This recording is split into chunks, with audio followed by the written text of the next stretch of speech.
So today is really going to be really an opportunity for us to have a little bit more informal conversation. The activity that we're going to do today is going to be a combination of talking about how do we interact with each other on an interpersonal interaction, and how do we interact with the system. So it's going to be both one-on-one in our interpersonal interactions, and how do we interact with systems. So the name of the activity that we're going to do today is called Mattering and Marginality. Because we know, and I know, that in systems, when we're working inside of organizations, there are times when the people that we work with and the systems that we work in, that there are times when people and those systems make us feel like we matter. And there are times when people and systems can make us feel like we don't matter, whether that's intentionally or unintentionally. And so today what we want to do is give voice to that, and give voice to it, but also talk about what are some strategies or tools that you might already have in your toolkit that sometimes we forget that we have, and what might be some new tools that we can add to your toolkit on how do we respond to both individuals and systems in that way. So the first thing I'm going to ask you to do is choose a partner that I'm going to have you have some conversations with. So I'd like for you to choose a partner. It looks like we're pretty even, so one group might just have to do a trio. So I'm just going to ask you to go ahead and choose a partner now. So decide who will be your partner or your trio. All right. Okay. So the first thing I'm going to ask you to talk about with your partner or your trio is, I'd like for you to think about a time, and I'm going to ask you to share a brief story about a time when someone made you feel like you matter. And because we are doing this for the benefit of work, I usually would say the story could be personal or work. But I'm going to challenge us today, and I'm going to have us really focus on a work story. A time when you were here, not working in another place, but a time when you were working here with the city of Brooklyn Park, where someone let you know that you matter. And this is how you will share the story.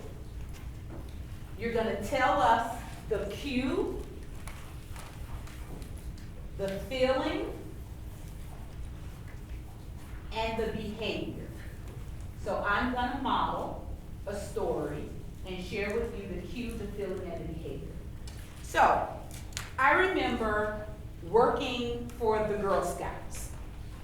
And I remember having a boss that she was pretty incredible to me. And I remember when I got hired for the Girl Scouts, she knew that I really wanted to be working with girls of color, and in particular, I really wanted to be working with African American girls, because I knew that the Girl Scouts in particular didn't really offer programming that was recruiting older African American girls into Girl Scouting. And I knew I had some pretty good ideas that could really help Girl Scouting.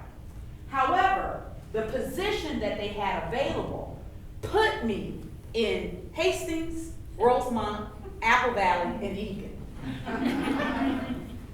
So, after about a year on the job, I got really familiar. I was doing really well with my numbers and recruitment and retention in that area. So I went to her and I said, I really would like the opportunity to do something in the Black community, and I really would like your permission to do that. Not only did she give me permission to do that, but she gave me a budget to do something with it. She gave me $500. In the 90s, that felt like a whole lot to me. So within 3 months, I went back to her and I said, I'd like for you to come to this program that I'm going to be having, and you'll see what I've done with the $500. Well, lo and behold, about 3 months later, she came to the program, and I had recruited over 60 high school African-American girls and about 12 African-American women to lead this new program that I had started. I turned it into a black sorority. So instead of a black Girl Scout troop, I named it Beta Gamma Sigma. That stood for Black Girl Scouts in the Greek letters. I knew black women had a greater connection to sororities than they would to Girl Scouts. And they would feel more comfortable doing and leading girls with something that they had a familiarity to. And so we started Beta Gamma Sigma Girl Scouts in 1998, and the program is still going on today. It's still funded through different funders and everything. So, long story short, my cue was I was listened to, and I got funding. It made me feel valued, respected, and as a result, my behavior was I did more, and I still volunteer, and I give monetarily back to that program each year. Get it? Because someone within that organization made me feel like I mattered. So there was a cue, there was a feeling that was connected to that cue, and as a result, that was the behavior that I had. So what I'd like for you to do is share a story, doesn't have to be as long as mine, but make sure you include the cue. What was the cue? What was the feeling? And what was the behavior? Because after you get done, I'm not going to ask you to share your whole story. I'm just going to ask as many of you as possible to just share what was your cue. I was listened to, I was acknowledged. What was the feeling? I felt respected, valued. What was the behavior as a result? I did more, I volunteered, I gave money, whatever the behavior was. So, I'd like to try to catch as many cues as possible, and then I'll move over to feelings, and then I'll move over to behavior. So, if we can start here at this table, and then I'll move around the room with cues, that would be great. So what were some of the cues? Acknowledged. Acknowledged. Yeah. Acknowledged. What else? What were some of the other cues? Included. Say it again. Included. Included. Didn't let the ball drop. Talk a little bit. Say a little bit more. So didn't let the ball drop and or used position to push something forward?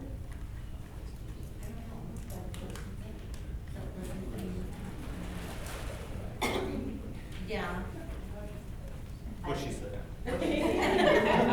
Okay, so used position. Favorably, I don't know. Okay. All right. Others? Utilized. For good. Yeah. Okay. Other cues that have not been mentioned? Listened. Listened to? Invited. Invited? Honored. Honored?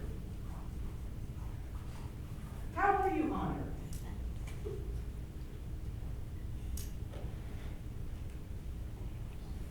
Well, I think acknowledging somebody's contribution to the organization or this department.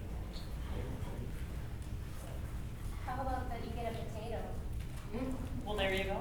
What There's was an that? honor involved. A potato. That's what we talked about over here It's too. a- On the potatoes, we got it too. A potato? period of recognition. Okay, all right. Clean yourself.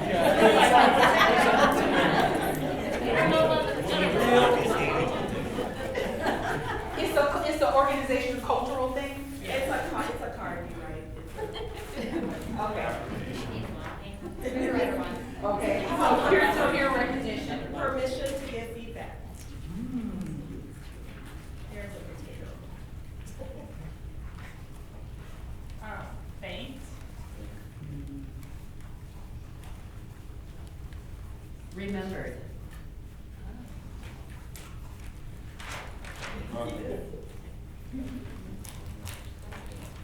Remember, okay, others? I have more room. Congratulated. What was that? Congratulated. Okay. I have acknowledged, included, congratulated, used position favorably, utilized for good, listened to, invited, honored, contribute. Contribution, honored contribution. Say that again? I think it was honored contribution. Honored contribution, that's why that is right. Acknowledge peer-to-peer recognition, permission to give feedback, thank, and remember. Sounds like good, comprehensive. What were some of the feelings that were a result of getting these cues? Value. Appreciated.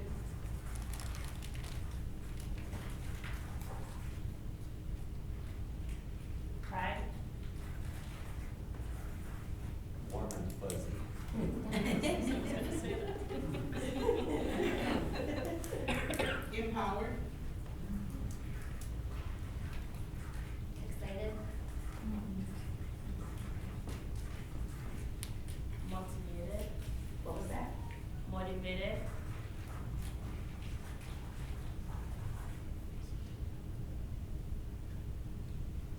Relieved. Relieved or revealed? Relieved.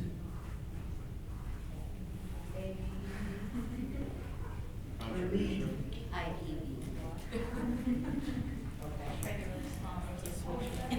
Contribution or contribution to greater good.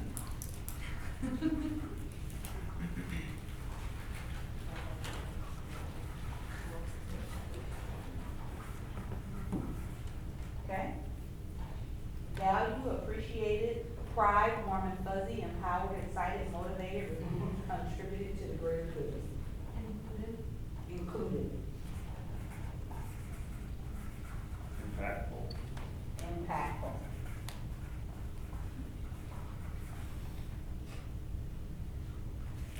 And as a result, how did you behave? What did you do? More confident. More confident? Engaged. Engaged? Worked hard. Work harder?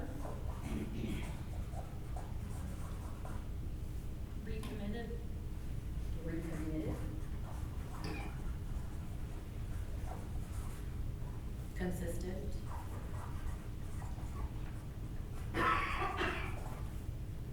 Motivated.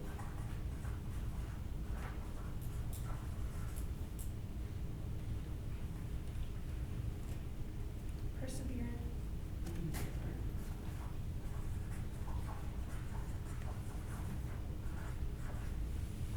Repeated.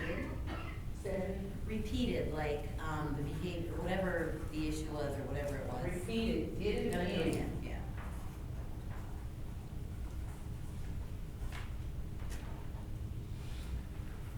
Okay.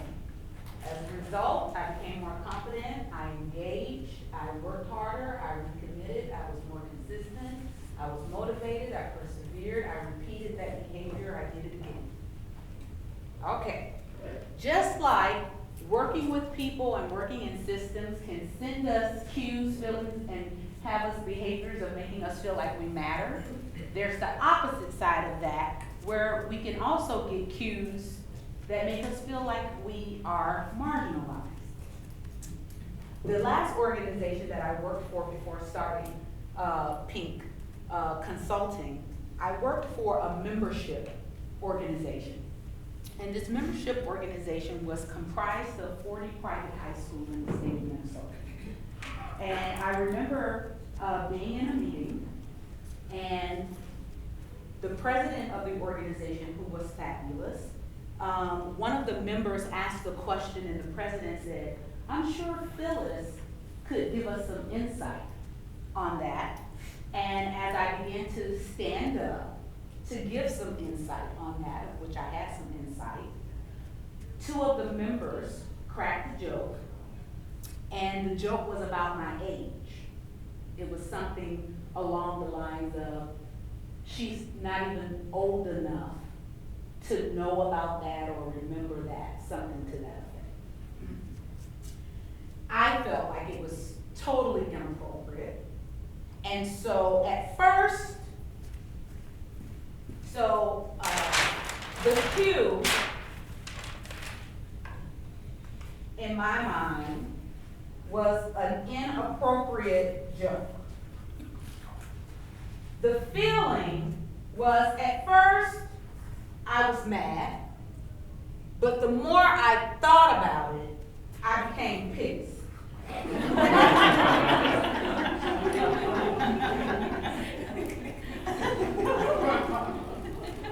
And so the behavior that resulted as the meeting went on is I withheld information and I withdrew. I said less and less as the meeting went on.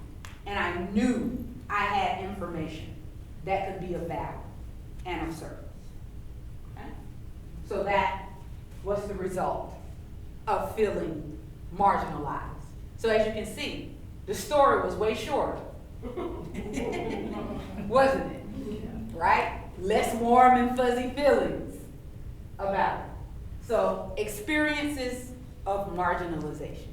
So what I'd like for you to do now is, once again, I'd like for you to have the conversation focus on an experience that you've had here at work. If you have not had an experience of marginalization here at work, I also am a psychotherapist. You can see me after for a penny. I'll only charge a penny. But have a conversation on an experience that you had, whether it was an interpersonal experience or an experience with the system that sent you a cue that made you feel like you didn't matter. And afterwards, I'm going to go through the same process and ask you for cues, feelings, behavior. So have that conversation with your partner. All right. That's what I So want to be transparent. I want to add a caveat to this part of the conversation, because it's really hard and sometimes can be annoying to talk about different things that's happening to people inside of organizations without talking about power. And so what I'd like to, and all types of power is not created equal. So I'd like to talk about different kinds of power that can be used in organizations. And we're going to talk about it. And these different kinds of power can be talked about using very simple kinds of examples. But if we looked up the word power, on Google, there's over millions of different types of definitions. If you had to, when people talk about power, and if you had to give power a definition, what type of words would you use to describe power? What type of definition would you give the word power when we talk about the powers that be in organizations? Control. Authority. Influence. One of the most, what was that? Access. Prestige. All of those things. Probably one of the most simplest definitions that I tend to use when referring to these things is the ability to influence someone to do something that they otherwise may not have done. The ability to influence someone to do something that they may not otherwise have done. And we can influence people through different modalities in the way that we use power. So, legitimate power. What do you think that is? Just by looking at the name. Legitimate power. I see title. Yes. We get legitimate power by a title or by a name. Director of, president, CEO. We get power by the legitimacy of our title. Pretty much. One of the first jobs I got was as the director of teen pregnancy prevention. So guess what kind of jobs I got after that? Director. Not necessarily, yeah, I had a master's degree, but I didn't have a whole lot of experience. I was straight from my bachelor's to my master's degree. The first job I got out of college had a director in the title. So what kind of jobs did I get after that? Director in the title. Legitimate power. Okay. What about expert power? What do you think kind of power is that? Why did I get my legitimacy power? From education. From education. I had what people saw as expert power. I had legitimacy from getting education, very deep education in a certain area, so people saw me as being an expert in something. So expert power. What about referent power? What do you think that is? By association? By association, we're getting there. A sign. Not necessarily a sign, that's gonna be more in the legitimate. This is what we get through building relationships. This is what we get through building relationships. So it's not necessarily because we are an expert or by our title. We get it sometimes through association, but this is who we know and how people know us. This is what we build on our, through our own, in the circles that we in, and I love by association. Circles that we're in and by association. What about coercive? Coercive power. What's that? The people we partner with, Say that again. the people we partner with. I think I'm having this issue. Let me get closer. The people we partner with, like the people you do things with. Ah, this one's gonna be a little bit different. Is it peer pressure? Intimidation. Yeah. Or, Ah, here we go. I didn't hear it. Intimidation. This is where we go negative. This is what we use to intimidate people. This is used more so from a negative perspective, right? What about, and so opposite of intimidation, we go with reward. This is where we might try to overdo things and give people lots of goodies and use power in that way.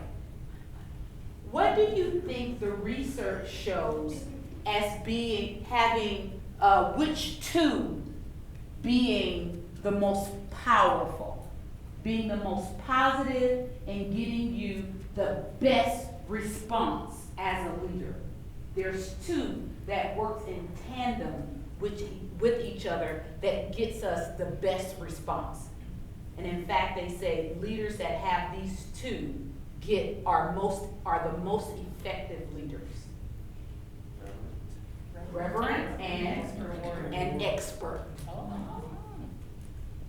People don't care how much you know until they know how much you care. So you need relationship and not just a title, but people really want to know that you know something. They want to know that you know what you're talking about. And they want to know that you care. So, when you talk about experiences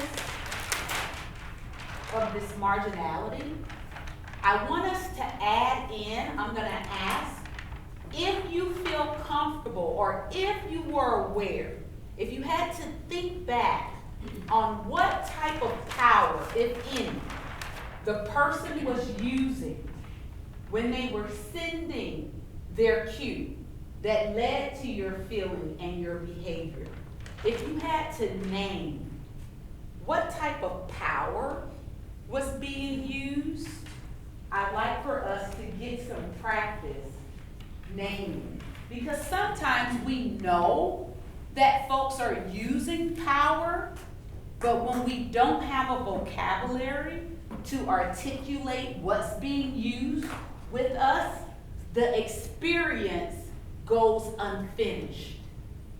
And we tend to hold on to it. I think someone made a joke. I wasn't sure if I was getting the context right, but when I was sending you off to do this experience, I think someone said, oh, this is gonna be from 25 years ago, around experiences of marginality. What we know from the research is because experiences of marginality tends to be unfinished, meaning we don't know why we were sent the cue, they tend to stay with us longer.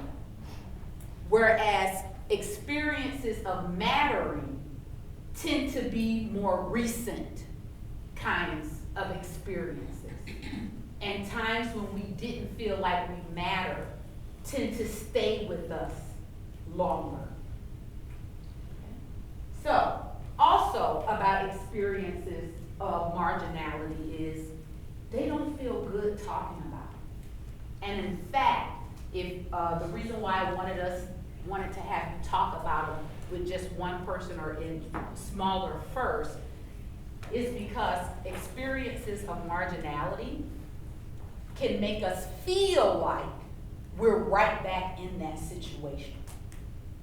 And so it can really conjure up those feelings like we're right back in that moment. And so it can feel very vulnerable in that way.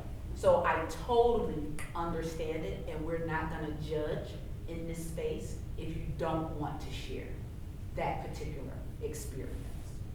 Okay. So, is there anyone who is willing to share cues that they were sent, and we're not gonna make a judgment as to why a person may or may not choose to share their experience. Okay. Cues that you've been sent around experiences of marginality. Not listening to what you have said and to take it as truth. Say that last part again. And to not take it as truth, not until someone else in the room says it, repeats almost exactly what you said, and now it's golden.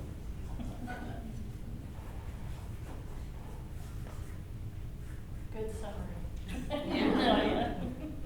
Not listen, not take it as my truth. Dismissive?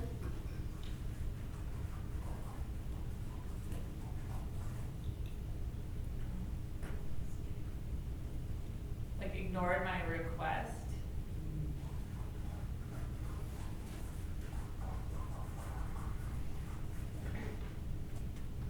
Yelling. What was that? Yelling. Yelling? Is that what you said? Yeah. Sorry. It's like more of this is happening in the workplace. I just had to facilitate some things. Like I shouldn't be surprised. Other cues? I have not listening, not take it as my truth, dismissive, ignored requests, yelling. Just ignored, period.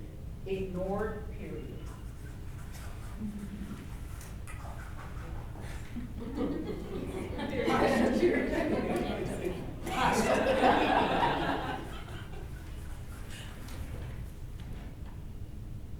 Kind of bypassing you. Yeah.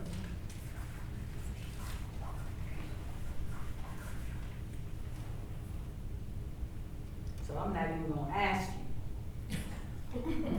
I'm not even gonna hush you. Who's to say it was mine? Or not even you. Me. Not you.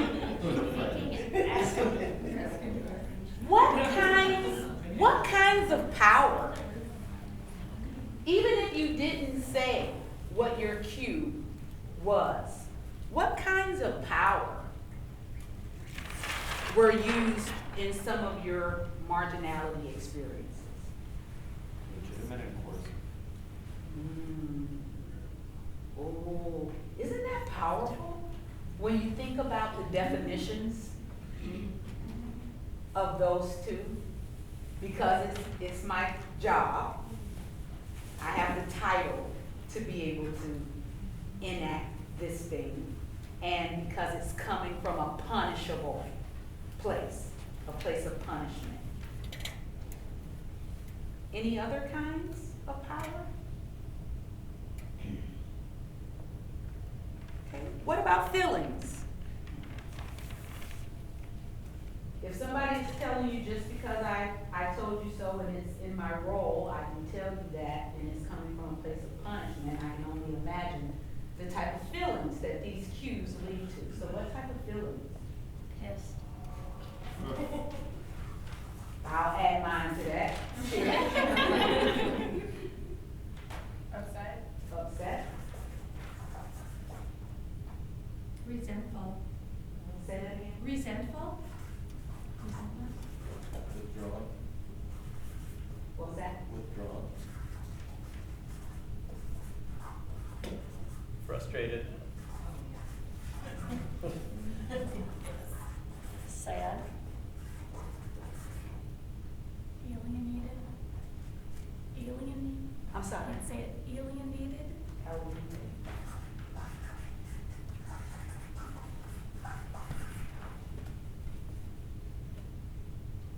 And behavior as a result? Disassociation. Shut down. I should know how to spell disassociation. Disgruntled? What's that? Apathetic. Oh, all these words I should know how to spell. Apathetic. Okay. Disassociation, disgruntled, apathetic, Shut down. shut down, Withdrawn. Guarded. Defensive. what was the after guarded? Defensive. Defensive,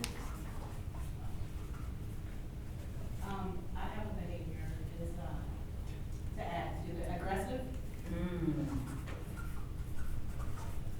is a, Held a- Okay. Held a grudge. hold a grudge, behavior, Evasive. Bam. Can't think of the word when you undermine somebody. What's that? We're gonna call it that. Okay, so my question for you is, Yes. would you rather work alongside or for people who acknowledge you, include you, congratulate you, use your position favorably, utilize you for good, listen to you, invite you, honor your contributions, give you peer-to-peer recognition, give you permission to give them feedback, thank you, and remember you, that leads you to feel valued, appreciated, prideful, warm and fuzzy, empowered, excited, motivated, relieved, contribute to the greater good, included and impactful, that leads you to be more confident, engaged, work harder, recommit yourself to the organization, be consistent, motivated, persevere, and repeat good behavior and do it again? Or would you rather work with, for, and alongside people who don't listen, do not take your word as your truth, dismiss you, ignore your requests, yell at you, ignore you, period, hush you, bypass you, make you feel pissed, upset, resentful, withdrawn, frustrated, sad, alienated, and aggressive that leads you to behave disassociated, disgruntled, apathetic, shut down, withdrawn, guarded, defensive, hold a grudge, evasive, and undermine you. There is a right answer. Right? In organizations, which behaviors do we reward? Experiences of mattering or behaviors of marginality? You know the answers, right? Those cards, the potato cards, right? They're looking for people who show behaviors like this. I don't see anything on the card where we can check behaviors that looks like this. Let's take it out of the context of the city of Brooklyn Park, because sometimes they can be too close to home. Think about a school, right? With the kids, the student of the month, who gets their plaque on the wall. Are they encouraging behaviors with students like this or students like this? The students over here, right? Mm-hmm. But who's sending the cues? It's usually the institution that's sending the cues to the students that gets this behavior. But the students are the ones that's punished for the behavior. Just like in workplaces. It's often policies, practices, and procedures that sends these cues to employees that gets these behaviors, but it's oftentimes the employees that are singled out that are given some type of performance improvement plan for these kinds of behaviors. So the questions becomes, or the next step to this activities becomes, what are the policies, practices, and behaviors that's sending these cues, and how can we begin to address them so that we get and align more policies, practices, and procedures that aligns with these cues? Because, true or not true, are these reasonable responses when people feel like they matter? Yes. Are these reasonable responses to people when they feel like they don't matter? No one said the behavior was, I came to work with a gun. No one said I came to work and slapped my employee. These are pretty reasonable responses to experiences of marginalization. But we oftentimes meet these reasonable responses with irreasonable behavior from the employee. So I know this ends kind of on a sad note. Wonk wonk. But the important thing about ending on the wonk wonk is, how do we now look at the difference between the two to say, which one do we want more of? We know, I know from your ready efforts, that these are behaviors that align more with diversity, equity, and inclusion. And these are the opposite. All right? True or not true? True. So, have just a quick conversation with your partner, not with your table. Just a quick conversation with your partner that you had your mattering and marginalization conversations with, just to check in with them about this whole kinds of power that we saw be analogous with experiences of mattering and marginalization. And true or not true, around the cues that are being sent that align with diversity, equity, and inclusion versus ones that are not. So just have a quick conversation with your parents.